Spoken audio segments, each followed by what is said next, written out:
కూటమి నేతలు చేస్తున్న అన్యాయాలు పరాకాష్ఠకు చేరాయి. విశాఖ జీవీఎంసీ పీఠాన్ని చేజెక్కించుకోవడం కోసం ఒక బీసీ యాదవ మహిళని దౌర్జన్యం చేసి దించేసి బలం లేకపోయినా సరే అక్రమంగా మేయర్ పీఠాన్ని కైవసం చేసుకున్నారు. గతంలో చంద్రబాబు నాయుడు గారు కూడా వైసీపీ ఎమ్మెల్యేలు 23 మందిని మంత్రి పదవులు కూడా ఆశ చూపించి సంతలో పశువులు కొన్నట్లుగా కొని 23 మందిని దౌర్జన్యంగా టీడీపీలోకి లాక్కున్నారు. దాని తర్వాత ఏమైంది? 2019 ఎన్నికల్లో అదే 23 మంది ఎమ్మెల్యేలు చంద్రబాబు నాయుడు గారికి మిగిలారు.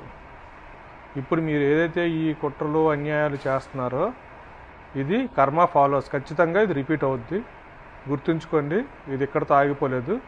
మీరు చేసిన దౌర్జన్యాలు, ఈరోజు ఒక బీసీ మహిళకు మీరు చేసిన అన్యాయాలు రాష్ట్ర ప్రజలందరూ కూడా గమనిస్తున్నారు.